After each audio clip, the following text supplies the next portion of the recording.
You have 1,000 minutes every day to be productive. If you look at those 1,000 minutes as $1,000, it'll really start to affect the way you give someone 15 minutes. I was spending so much time where it wasn't a benefit for me. Every day is going to cost me $1,000. Ryan Serhant is one of the top real estate brokers on the planet, star of the hit Netflix show Owning Manhattan. In this episode, we get into how to get a stranger to genuinely trust you with real money, how to sell to top-tier clients, aka rich people, without sucking up, and how to handle the pressure of being at the very top.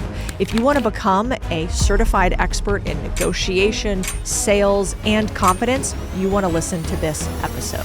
What did you do when you were lost and broke, and what would you tell somebody else who is in that exact same position today? Setbacks are just speed bumps. They are not brick walls. I've been dead broke in the city, and I will never go back there. I will run as far away from that moment as I possibly can. All of the other issues that I've had through my career, I think a lot of people would treat them like brick walls, go home. And success is like right over there, past that corner maybe.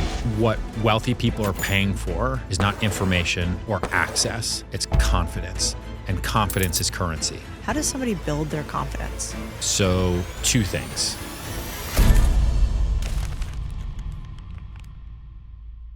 I want to dive into this incredible post I found on Twitter, or X these days, where you say, about a year into my sales career, I decided to buy a fake Rolex and it changed my life. Can you tell us that story? Do you still stand by it? I do still stand by it. I had no money. I was in New York City and I was faced with the option a lot of people who move away from home, especially who come to New York City, especially in the summer of 2008, come to, which is I either have to figure out how to survive here, or I have to move home, or I have to go get another job. And New York is incredibly cutthroat. Like, it is true what they say. You can either make it here and you can make it anywhere, or you can try to make it here and then you just die. And so the fake Rolex for me was I was trying to find a way to enter rooms not as a broke kid, and enter rooms as the person I wanted to become. So it wasn't fake it till you make it. It was, how do I give myself the confidence when I'm 24 to be future me? And if I do that, then maybe one day I can buy my own Rolex. And as a little kid, you see the Rolex or the Mercedes symbol, and you attach that image to success, power of brand. And so that fake Rolex wasn't about the watch, it was about identity. And it was super helpful for me in like a blankie kind of way. And even though it didn't tell the time because it was terrible, what it did do was remind me that I had very little time because I had no money and I had to make moves. And I would look down at that thing and I'd have to move my wrist around because in a very humid summer, a fake Rolex turns your wrist green. And I didn't want people to see the green on my wrist. And it just reminded me, I better make moves. I've got to go fast. I want my identity to be associated with success, however I can do that, so that one day this could be real. And it was like 18 months later, I'm doing a deal in Florida, and I didn't do deals in Florida. And I walked through a mall, and there was like a Winston's or some kind of jewelry store, and there was a rose gold Rolex Daytona in the airport mall in Florida. And I went and I saw it, and it was asking $30,000. Great deal, looking back at it now. And I went to the woman and asked to try it on, and it was so heavy because I'd never worn a real watch before. And I was like, this is what people wear? This is insane. I'll have fucking arthritis in my wrist. And I didn't even negotiate. It was like, can I just put this on my credit card because I could buy it? And I still have that watch, and I barely ever wear it because I think it's just so ostentatious, but it reminds me so much of those early days for me. That's so good. I went down a rabbit hole on you, and now, you're this huge success, and you have like one of the fastest growing brokerages in the US, hundreds of employees, lots of different businesses, big, huge TV series a couple times over. But I had no idea that you were a soap opera star from As the World Turns back in the day. Yeah. And what I think is cool about that is... Yeah, what do you think is cool about that? Well, first of all, can I show you this picture? I almost don't recognize you without the with the gray hair. Yeah, I was dyeing my hair back then. Oh, really? It was actually gray, but it was dyed. I started going gray when I was 16. That and acne were my biggest weaknesses. And me trying to be an actor, I moved to New York City to do theater. And one of my first jobs I got was Evan Walsh IV on As the World Turns, until that photo is me during the writer's strike of 2007. I went from being a good doctor to killing everybody. And I took my aunt hostage, and then my grandmother wrestled me and stabbed me with a syringe, and I died. Which for me in my life meant that I had no job. And then my, $544 per episode was gone, and I had to figure out another way to pay my rent. But like, you can't be a young 20-something in New York City who has a 20-something face with a head of gray hair. And so I used to dye it like every 10 days because I couldn't have roots. like a young dude with like gray roots. I looked anyway. Today, maybe it would pass. Back then, it didn't pass.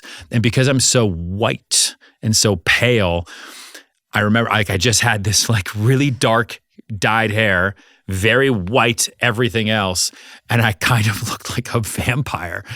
And you're killing all your family. And I'm just killing all my family. But what I kind of love about it is there's so many people that have like had a weird moment in their life where they're like, what am I going to do next? I'm totally lost. Yeah. I have to make a complete career pivot. Yeah. And you've had that a few times over. And so even though you're on high now, like what would you say to the person who's listening who maybe now relates to that young Ryan? Like, what did you do when you were lost and broke? And what would you tell somebody else who is in that exact same position today? Setbacks are just speed bumps. They are not brick walls.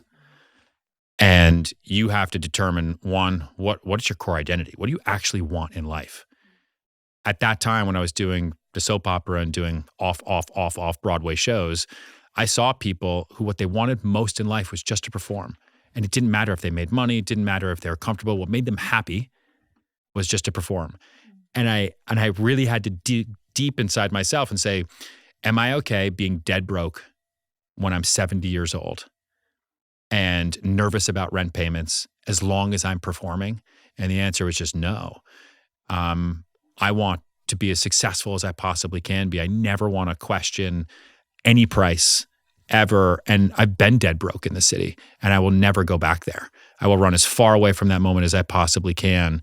And so getting fired off the soap opera, when I got into real estate, getting fired off my first building, all of the other issues that I've had through my career, I think a lot of people would treat them like brick walls, go home. Brick walls, oh, it's not for me. They are just speed bumps on the path to success. And success is like right over there, past that corner maybe. If it's not, you just got to keep going in the dark because it's probably going to be past the other corner. Mm-hmm. And you will get there the longer you try. Endurance for the win always. So good. Yeah, you had this video that I saw the other day that I loved. You were having a 16-and-a-half-hour day, and someone asked you, what keeps you motivated on that kind of day? And you said, total bars, you said, pure adrenaline tracing through my bones, because the fear of losing hurts a lot worse than the pain of winning. Yes, I do remember saying that. That was a long day because I had to open up our Rhode Island office. And so the day started in New York, helicopter to Rhode Island, appointments back to back to back to back to back to back to back, launch party, helicopter back to New York City, back in the car to do all the work I hadn't done that day. Like the work doesn't go away just because you're traveling or doing other things, and I try to swallow the tired and I try to appreciate the tired. If I'm not tired, then I'm probably not pushing hard enough for better or for worse. But I do agree with that. I think, you listen to a lot of CEOs, a lot of major athletes, and I think they all have this disease where they hate losing more than they like winning. And I definitely feel the same way. Yeah. I know you've said like you want to build the number one real estate brokerage in the world. We were just talking about how that's hard. And then you've also said, I thought that the Netflix intro was incredible, by the way. Like, I'm coming for everyone. Very dramatic. So good. But I was wondering, like, what makes you so fanatical about what you want to create? You seem like a man on a mission. Mm-hmm. Like, why is that? And like, if somebody else wants to get that kind of obsession, what do they do? I kind of think, why not? Like, if the opportunity presents itself, why not go the distance? I almost feel like it's a divine duty. And we're talking about a very niche industry, by the way. Like, I'm sitting here saying, I want to build the number one real estate firm the world has ever known. So let's go try, because the opportunity is actually there. We have inbound lead flow. We have great growth. We're moving incredibly quickly. I know how to do it. I'm not saying I want to be the number one basketball player in the world. I tried. I suck at basketball.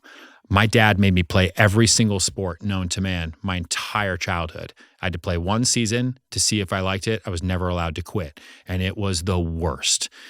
I went to college, and the only way I could go to college is if I took every single class. I wasn't allowed to just do whatever I wanted. So micro, macroeconomics, biology, every lab, it was the absolute worst. But he made me try everything, because he would always say, I'd rather you regret the things you did than the things you never tried. And that plays a huge role in my DNA today.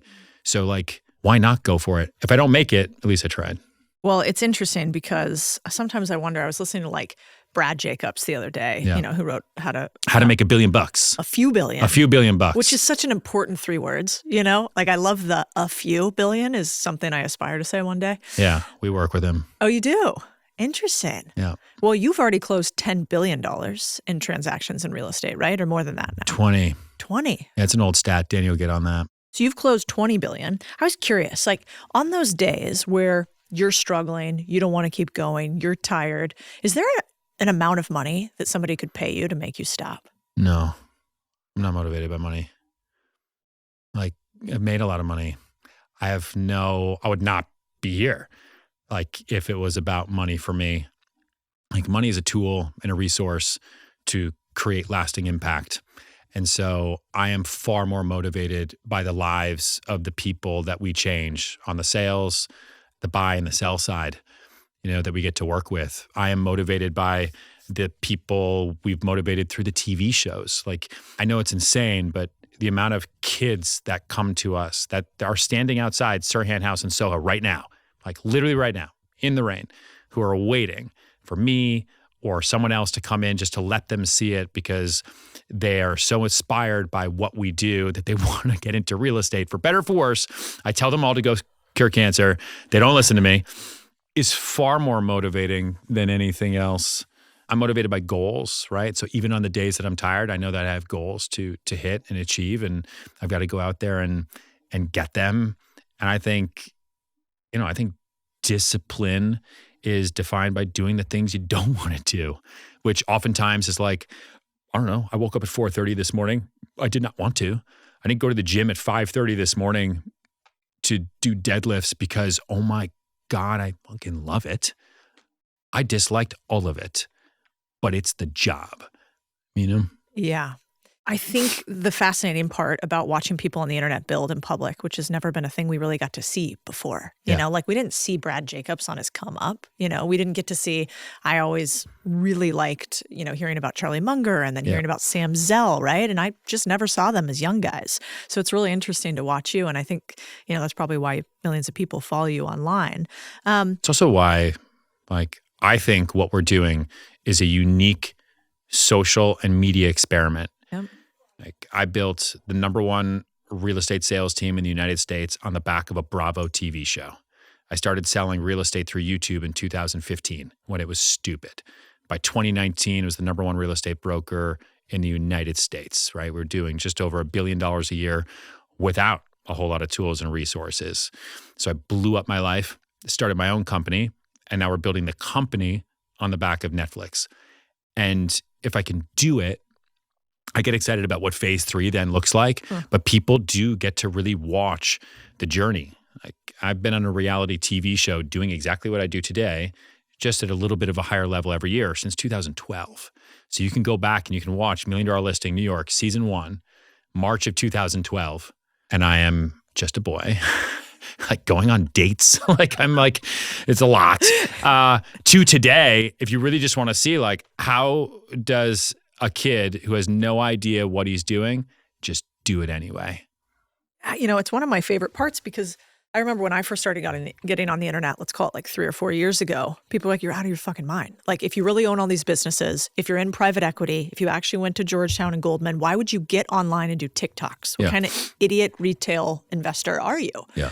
But I think what's fascinating is, like, I kind of love that you don't take yourself very seriously. Like, you'll sprint in houses, you'll make fun of yourself. You literally have your employees. I saw one where like jumping out of like the top of cubicles on top of you in the elevator. Yeah. Yeah. I was wondering, did anyone ever try to tell you wouldn't be taken seriously if you joked on the internet? Yeah, this morning. What are you talking about? Like, every day.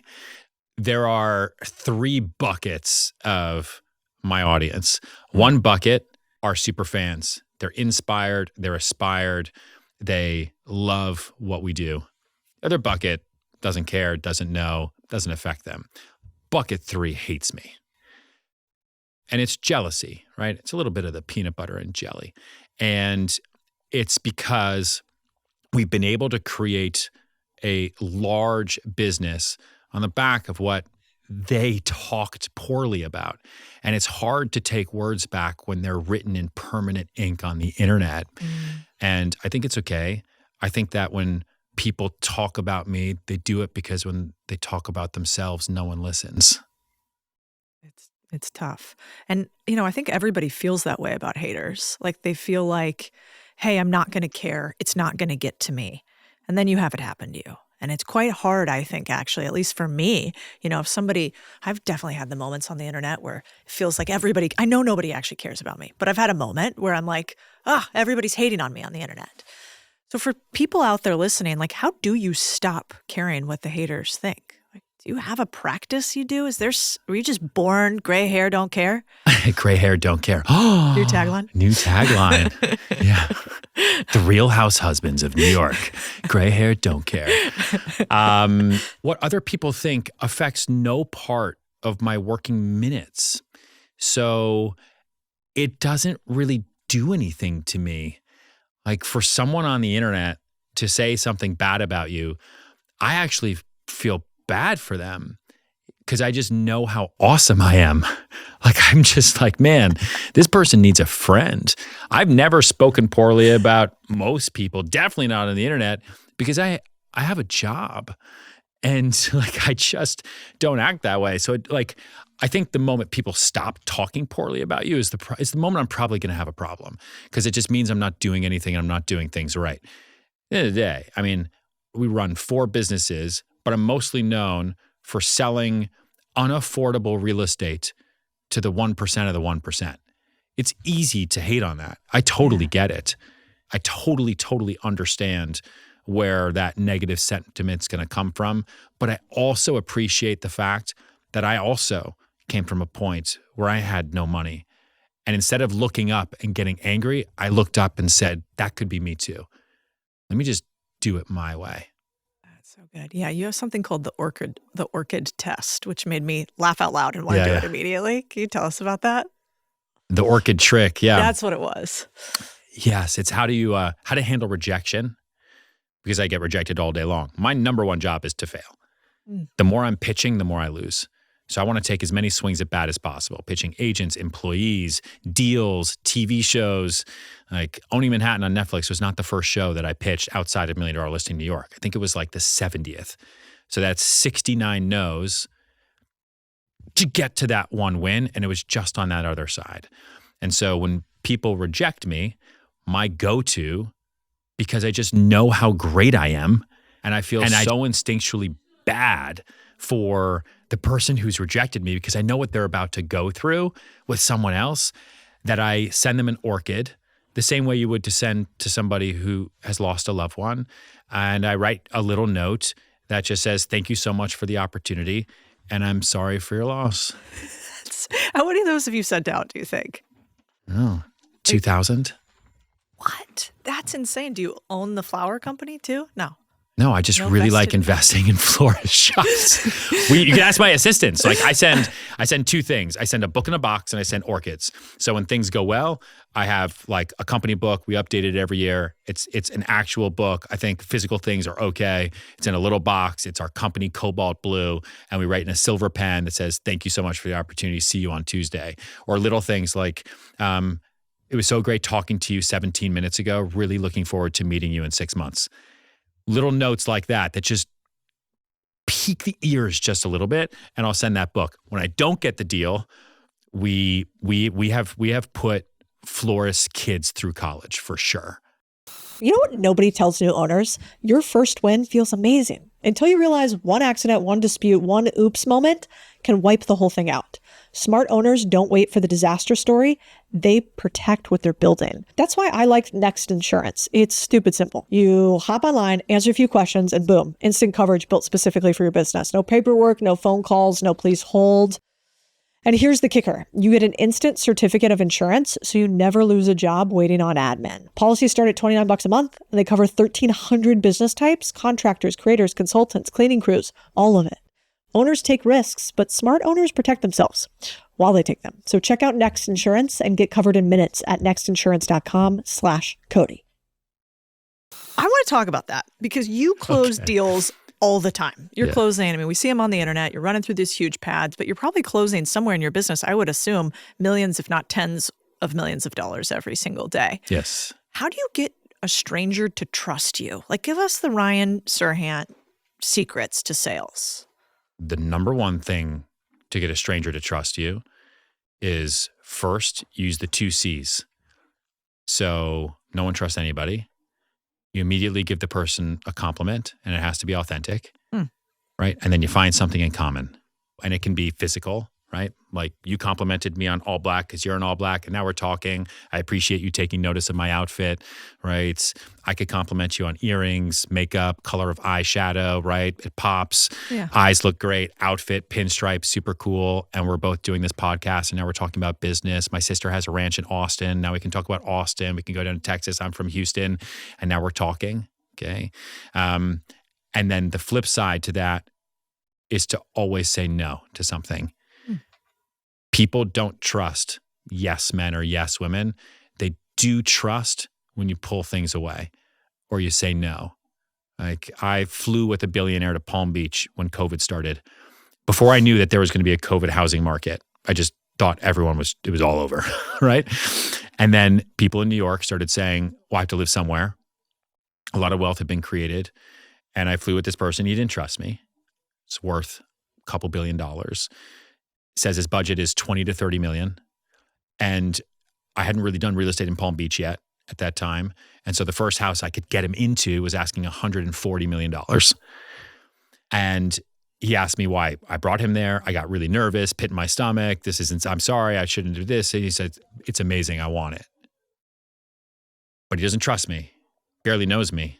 The way to not get trust is to say, awesome, great. I knew you were going to love it. This house is beautiful. It has an aquarium for human beings. It's the most expensive home ever sold in the history of Florida. Let's go do it. No trust. So the first thing I did is I said, no, I'm sorry I took you here. It's far outside your budget. We're going to leave. Let's leave. We'll talk about it in the car. Took him to another house, $53 million, projectile vomits in the lobby. Go to another house, $30 million, won't get out of the car, sorry. Because what I showed him through my wow moment with the first deal was just too perfect. And the trust was built there because I was willing to walk away and I was willing to not do the deal, right? It's like at a bar, I'm willing to not go home because I actually do like you and I want you to trust me and I'm a good guy. So let's talk later. All of a sudden, it's like, I don't understand what to do, you know? Smart. And so, yeah, every sale has 3 Ps through the negotiation.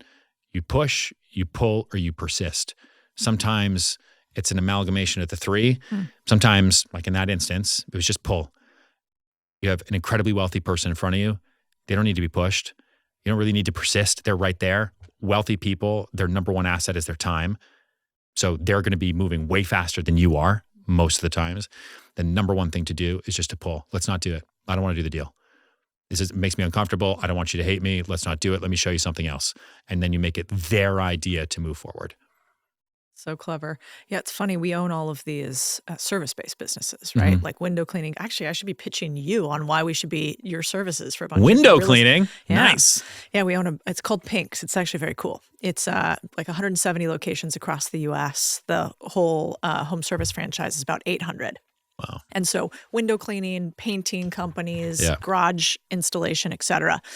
But what's fascinating is we found for a bunch of our new franchise owners, their biggest issue was wallet share. So they always assumed that people would never pay for things that they wouldn't pay for. They're like, I can't picture it because Sure. I can't pay for it. Somebody else, there's no way they're going to. Yeah. And so it's been really interesting trying to break a lot of the team of this idea that rich people actually have a lot of money and they want you to give them a service to Sure. pay for. Yeah. And so what do you tell, I've seen lots of your real estate agents, but a lot of them don't come from money. Like Yeah. they're hustlers. Yeah. How do you get them to understand what it takes to sell to rich people and to break out of what might be their wallet instead?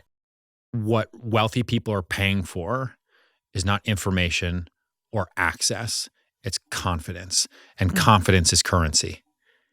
They want to know that when you tell them to do something or you tell them not to do something, that they're going to believe it because they can pay for whatever information or whatever access they want. And they could probably buy this house in front of them or this car or this watch. And if it was a bad deal, it's not going to change their life in any way, shape, or form.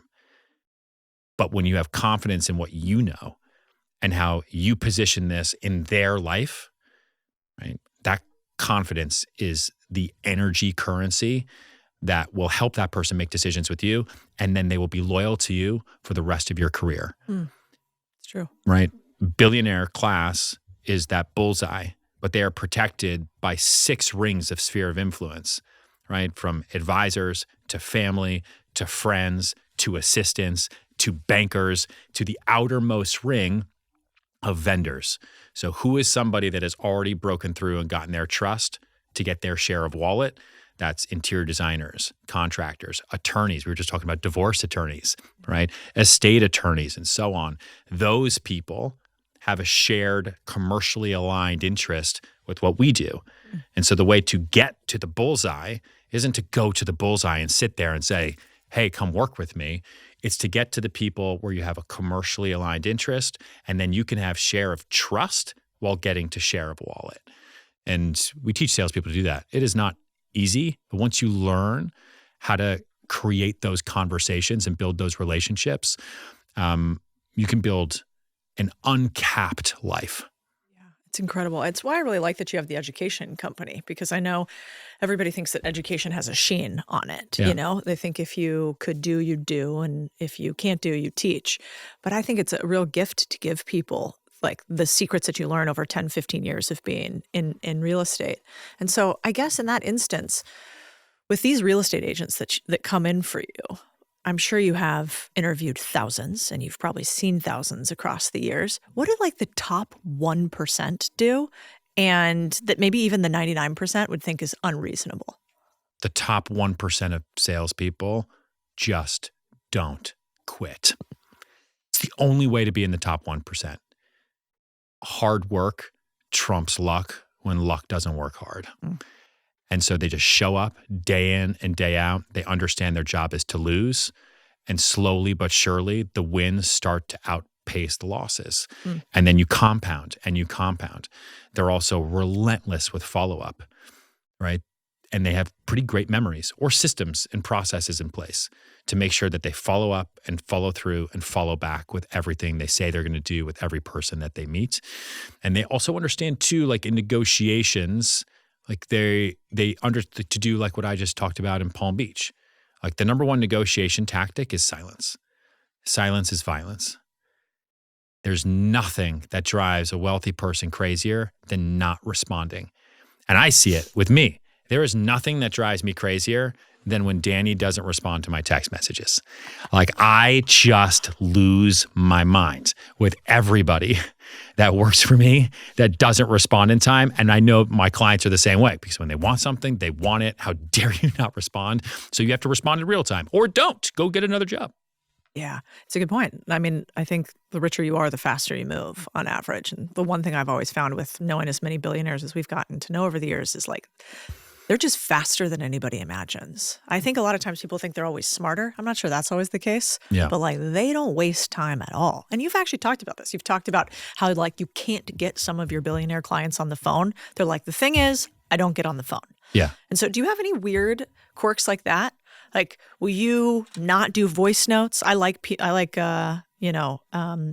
Andreessen's comment of like voice notes are violence. I think like it's a one-way street. Don't give them to me. I don't want one. You got anything like that? I don't send people voice notes, but I do record my own voice notes, and then I'll listen to them on the way to work. Right? Motivational quotes. Yeah, no, I just talk to myself. I'm like, you got this, right, guy? You can do it, buddy. No, just like instead of having to type, everything I do now is voice. Our AI service is all voice. Everything is voice. And so I'll just talk about ideas so that I just don't forget them, to remind myself to put them into action. Billionaires text more than 13-year-old girls. They just do, for two reasons. First reason is it saves time. And they know that if you try to get them on the phone, what are you going to do? You're just going to try to convince them. And if you can't convince them in writing, you're not good enough. So that's one. Two is so that it's in writing. So you can't go back and say, well, we talked about that. Remember when we had that conversation, we did this. They can just scroll. Anyone who has become that wealthy has gone through litigation, and text messages and emails are admissible in court.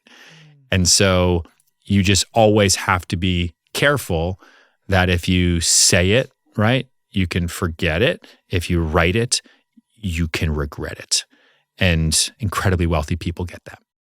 Let's talk about hiring. So you're bringing a bunch of people on board. Yes. Lots of people want to work for you. I saw the office. It's amazing. You've got your Serhant all over the sides of it. It's a cool building. Yeah. You've got people lining up. How do you determine if somebody's an A player or not? If somebody should work for Ryan, I would assume you only want as many A players as you can. How can you tell?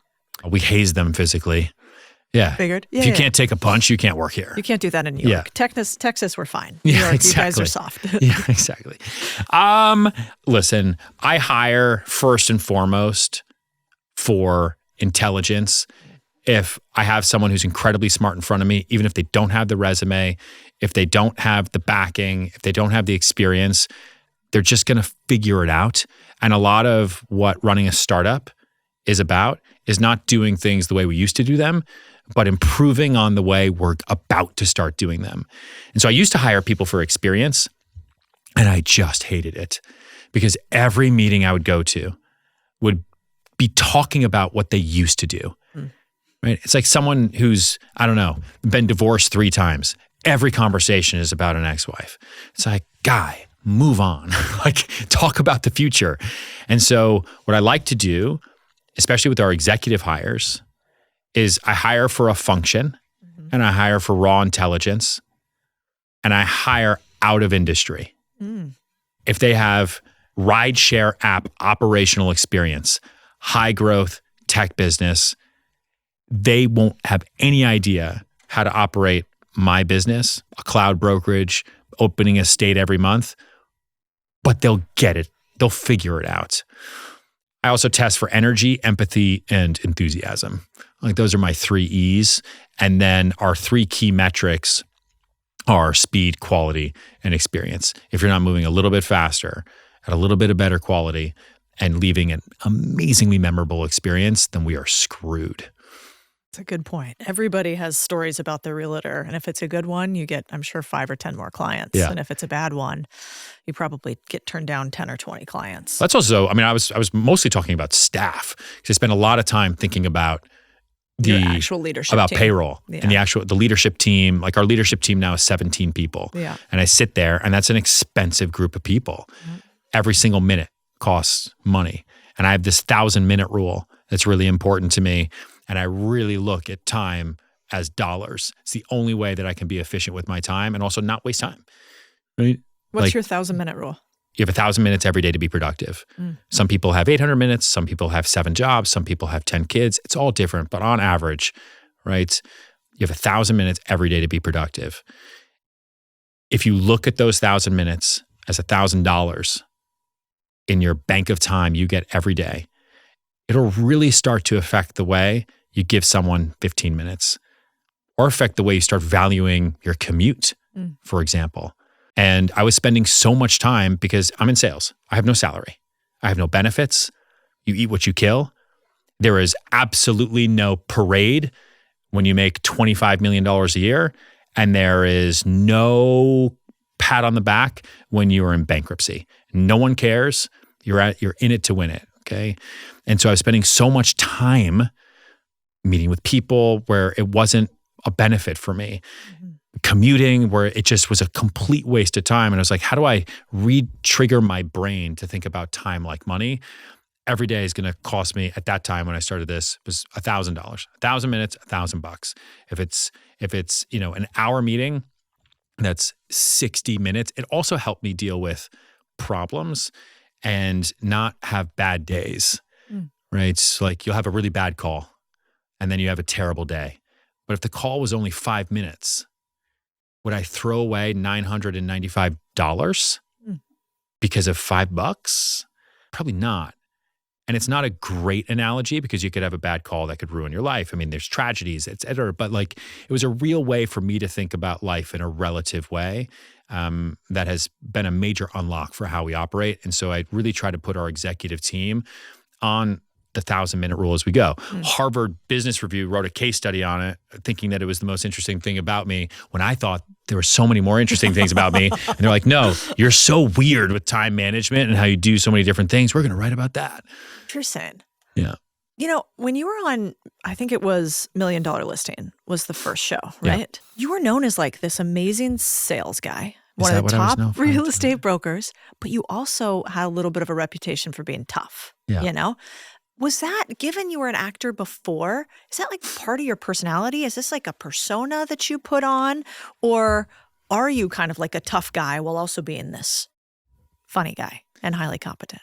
When Millionaire Listing was created, they cast 4 of us on the show. And they said, we're going to film all 4 of you for the first season. You're going to spend a year making this TV show. Only 3 of you are going to make the cut. Oh, I never knew that. Yep. And you think business is rough? That was emotional roller coaster because the producers would show up to a scene like, hey, I've got this person I want to show this apartment to. It's going to be great. And they would show up and they'd say, oh, this is what you have? Yeah, well, we were shooting with the other guy this morning and he had this amazing celebrity in this gorgeous penthouse. Yeah, I don't know if it's going to work for you. And it like what they were doing was poking me and prodding me to make me get better and to figure things out. And I had to not just be like the white, quirky, nice guy. That is boring TV.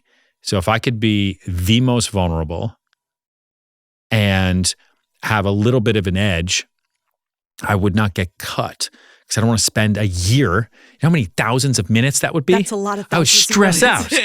And so Harvard would not write a case study on you. Yeah. So I kind of concocted this arc where, I'm an introvert. I got into theater when I was a little kid, so I didn't have to be myself. It was much easier moving from school to school to school because I was not good at sports. I was overweight. I had rash acne and I was going gray.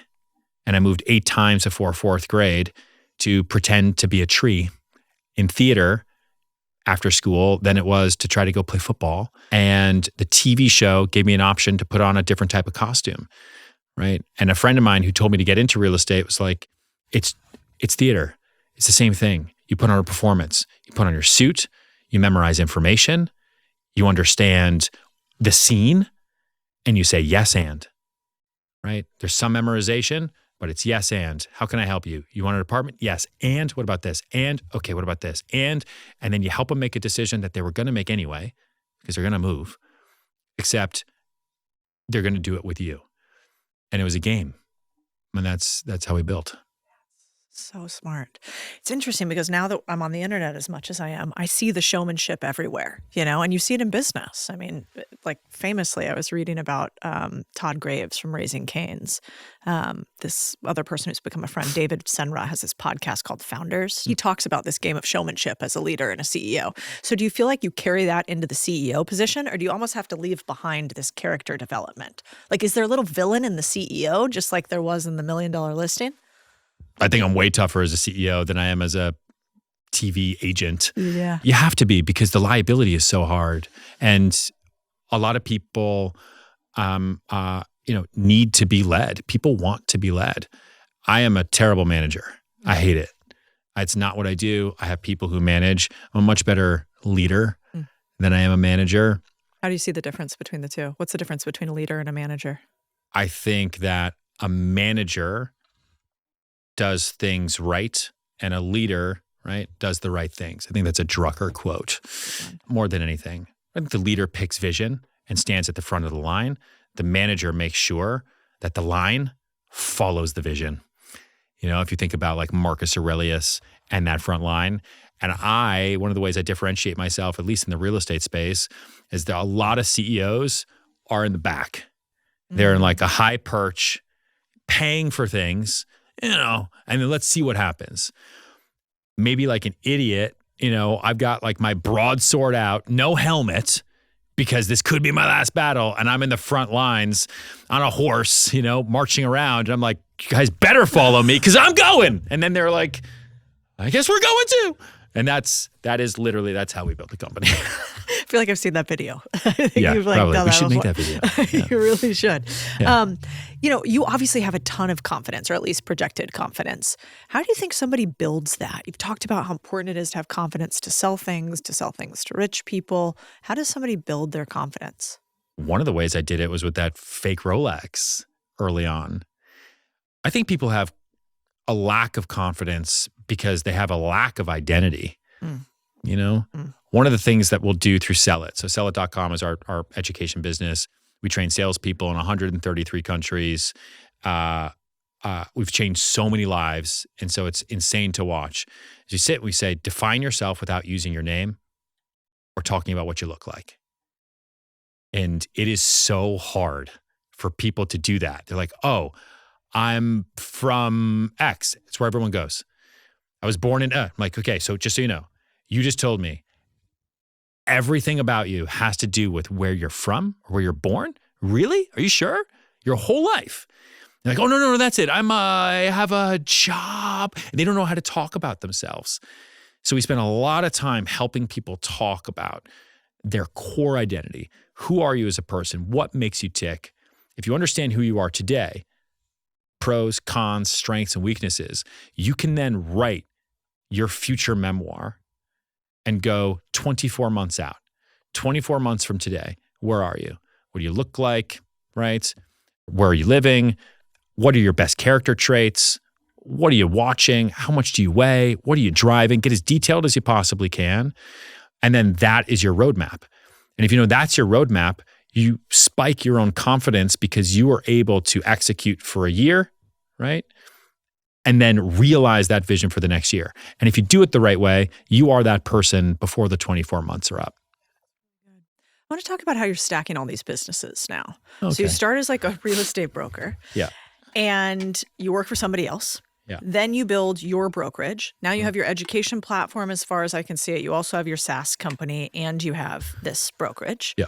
What am I missing? And a media company? Do you separate that? Like, how do you structure your holding company? What does that look like for you? Sure. So I set up Serhant Technologies, which is a holding company whose operating companies help people move forward. And we do that by providing services that help buyers, sellers, and salespeople operate within the real estate world to make things better, faster, and cheaper. One of the ways we do that is we own a cloud real estate brokerage. So that's Serhant. It's moving incredibly quickly. And what does a cloud real estate brokerage mean? We don't have physical spaces. But you have an office. I have a clubhouse in New York City because I like it. Clubhouse. Okay. Yeah. I like that. So we have a clubhouse in New York City. We call them Serhant houses. Agents, we have Serhant offices all over the country now. Agents open them on their behalf, and they're powered by the firm. The entire firm operates in the phone. So unlike a brick and mortar you go brokerage, into Caldwell Bank or a Caldwell. Yeah, which are Colliers. brick and mortar or franchise operators. And franchises used to work back when people paid attention to training, because you would have the vision, the brand, and you would train relentlessly so that the experience in every franchise was the exact same. The minute the training went out the window, which is what all franchise operators in the real estate brokerage space have forgotten to do, quality goes out the door and That's why all those businesses are failing, like one by one by one. They're also aging out incredibly quickly. That would be like a Keller Williams. Yep. So we have the cloud real estate brokerage. We then have a production company, so Serhant Studios. So we have the Netflix show, Owning Manhattan, season 2, December 5th. We have all the top of funnel content, which is lead generation, organic for salespeople and people who need salespeople. Mm-hmm. That then routes in a funnel over to the brokerage, right? Our LTV to CAC I told you, was six times. When industry right? is 3. Yeah. Well, the industry, I think, is like at 1. Wow. And so we're at 6.6 as a ratio over present day value, which is just like astonishing. And we do it because we don't buy revenue. And our lead flow is organic through content. And by revenue, you mean paid ads? No, by revenue through buying commissions. So like if I'm normal in the industry. Yeah, of course. Yeah. Just the same way it is in like a hedge fund or an investment bank. You have a sales team or a portfolio manager. He does $20 million a year. There's a multiple on his $20 million. You come in, you lock him up, you give him golden handcuffs. We don't do that. Mm-hmm. So everyone comes to Serhant for opportunity and they stay for the opportunity. We then have sellit.com, which is an operating company under the holdco. We then have Simple. Simple is an AI workflow engine that replaces all back office support. So it's like Instacart for work.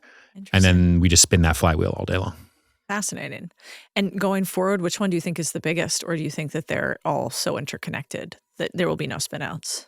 I think it's a public company by 2030. I think it could be spun out, sure. I mean, I've set it up in such a way where, and we've had people come to us who only care about Simple because all people care about is AI.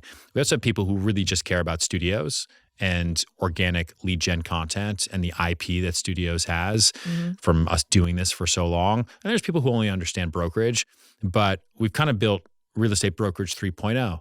And our average agent is young. We're the most diverse and inclusive real estate brokerage in the United States by far. You know, we're doubling in size every year and profitable. So like, I don't know, it's just working. That's fascinating. So how big do you want this business to be? How big do you think it will be? I don't want it to be big. I just want it to be the best. Interesting. No, come on. You don't have like a multi-billion dollar valuation that you think would be fun to hit in the game at some point, or no? I don't know. I probably to the sadness of my investors. They think about valuation. I just think about being the best. Like if I could have 10 agents and sell more than any other firm, I would do it. Simple replaces a lot of admin, workflow, human support, but it empowers the salesperson to do more because we buy 80% of their day back. All admin tasks are gone. And so I don't know where we get to. I only care about winning, and it doesn't have to be attached to dollars. Yeah, it's interesting. I mean, I get it. I think love of the game is what gets people going after a certain dollar amount. Yeah, like, I think if you focus on the money doesn't show up. Yeah. Like when we raised money, I wasn't looking to raise money.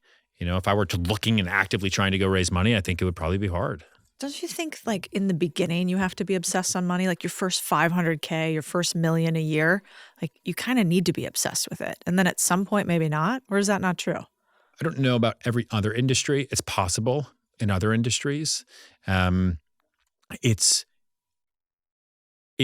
easy in our business to just focus on the work. And if you take care of the work will take care of you. And then you want to understand how much money you have. How much does your life cost? How much does your month cost? Like my monthly is high, right? And so I understand what the business costs. I understand what my personal life costs. I understand money, but it is not a leading indicator for me. And it's not a motivating factor in determining what I want to do. Money is just a tool. And when you treat it like a tool and not like the be-all, end-all, then you don't put dollars on a pedestal. You just put the potential for greatness up there, and it's so much more achievable. So good. How about, you've had some crazy stories about people who are, one, say they have a bunch of money, don't actually have so many a lot con of money. artists out there. Really? Yeah. Insane. And they've only gotten better. Yeah, that is true. Like you can't tell. Like AI voice bankers who say they work at Goldman Sachs, who will trick you on the phone to tell you that their purchaser has all the money in the world. They submit offers and then the deposit doesn't show up and they waste all your time. We have sham buyers all the time. How do you tell if somebody is serious or not? I mean, the first way to tell is to look them up online. Yeah. Like if you look them up, Google them, ask chat, is this person real? Who are they? And if there's nothing there and they're looking for a $10 million home, kind of sketchy. Although I will tell you, I met someone a long time ago through the internet who said they wanted to buy a place for $8.5 million and they were ungoogleable, but I wasn't doing a whole lot of deals back then. And so I was like, sure, send me a proof of funds. And he DHL'd me a photo of someone in like an African headdress kind of thing. And on the back of it just said that the purchaser's name is good for it and does not commit to things he does not commit to. I was like, I'll take it. Sure, no problem. And he took out a contract and then disappeared for almost a year. And what people told me is, people around the world will do that because they'll take a contract. They'll say it's an American real estate purchase and sale contract. They got it for a good deal because that home I think was on the market at $15 million at one point and slowly made it down to 8.5. And then they'll go to people and say, come in on this deal with me for $10,000. Come in on this for $5,000 for me. And they just steal money from people all around the world as they go. That guy actually did one day wire the $830,000 deposit, just randomly showed up one day and then totally disappeared again and then forgot to close. And then long story short, eventually showed up to close, went and bought what I'm pretty sure was a private 737 that was sitting at JFK and then came back. And it turns out, I think he clears like $1 billion a year in pure cash. I don't know how much he actually makes.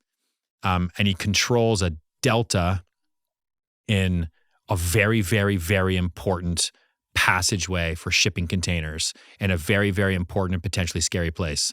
And he makes so much money that one night he was drunk and he was on Zillow and he filled out a form and I had nothing better going on. So I was just sitting in the office and I responded and I asked him at that first closing, he's bought a lot of properties since then. I asked him, I'm like, why did you even buy this? He's like, to be honest, I felt bad for you. And I'm like, superpower, number one, make people feel so bad for me, they just buy the damn thing anyway. Dude, whatever it takes. $20 is $20. Yeah. I'm in. Yeah, puppy dog eyes, gray hair, don't care. Like, just move on. That's incredible. Okay, I want to close out with, I think a lot of people get overwhelmed negotiating. Obviously, that's something that even Americans, we're not that used to. People get scared about getting steamrolled. What do you do in a negotiation to start positioning yourself like in a power position? If somebody's sitting here and they're like, I don't know, they're trying to get a raise. They're trying to interview for the next big job. They're going to the next level of the game, but they don't know how to get in the power position in a negotiation. Yeah. What do you do? Two things. First thing you just have to remember, the best negotiators, they don't talk. They translate. I see salespeople all the time, employees trying to ask for more raises. They don't know what to do. They don't understand their value. And so they just talk. They talk without saying a lot. The number one negotiators out there, they translate value. They repeat what you say back to them and they mirror how you feel. You can get whatever you want if it's the other person's idea. And you do that by translating the conversation for somebody. So that's one. The second thing to understand to kind of get control in the negotiation is you always throw the first punch. A lot of people want to stand back, right? No, I don't want to push. I don't want to persist. You go into prison, you throw the first punch. So you ask the first question. Get them talking. People love hearing themselves talk, especially grown men. They just love the sound of their own voice. And they love hearing themselves talk about themselves, to talk themselves into decisions. And so you start top of funnel, use the funnel technique, big picture questions, right? So where are you from? What brings you here today? How can I help you? What does winning look like to you? That's another great way and a great question to reframe a stalled negotiation, right? Is you mirror them, you say, I totally understand why you're frustrated. I totally get it. Let's walk away. You pull, and then you say, but if this were to go forward, what does winning look like to you?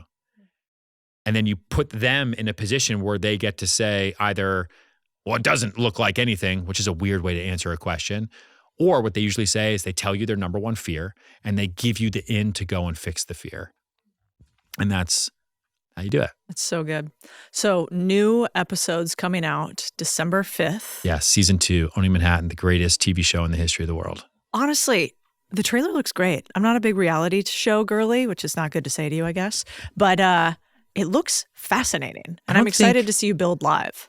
Yeah, no, we shot, Netflix shoots in real time. They give us complete creative control. Whoa. And because it's not sold into syndication like cable, like $1 Million Listing was the Law and Order of real estate. Because whether it's season 3, episode 5 or season 9, episode 2, right? Cable TV is sold all over the world. Someone's got to be able to turn on the TV, watch it, and understand what's going on. On Netflix, you search. It's all about search. And there's interest graphs and what they call taste circles. So Owning Manhattan is an entrepreneurial, aspirational, sexy taste circle. And it's an 8-hour movie, right? It's 8 episodes. And so what we're able to do is really craft the wildest story without worrying that someone's going to randomly turn on season 2, episode 5. You could do that. I think they did that with like Bandersnatch, but then it's just complicated, right? Watch every episode however you want to, which was an experiment that Netflix did, which basically was like, watch this TV show the way you would watch Law & Order. There's no narrative thread. It's just, what case is this episode going to be? And Owning Manhattan is unlike any reality TV show I've ever seen. It has narrative thread. It has voiceover. I break the fourth wall, House of Cards style. And you get to watch in real time as a company is built, more so in season 2. I think I sell an $8 million apartment this season live while getting out of the shower. From the negotiation towards deal done, I am butt naked to putting on my shirt between both parties. And the camera barely even cuts. Like, I've never seen anything like that before. And I think it's the evolution of the genre. I think people are sick and tired of knowing what's coming next. And Owning Manhattan is the exact opposite of that. That's why we deadlift, even when you don't like it in the morning. That's why you're up at 4:30. Eat the frog. Yeah. Ryan Serhant, thank you so much for coming on the show. Thanks for having me.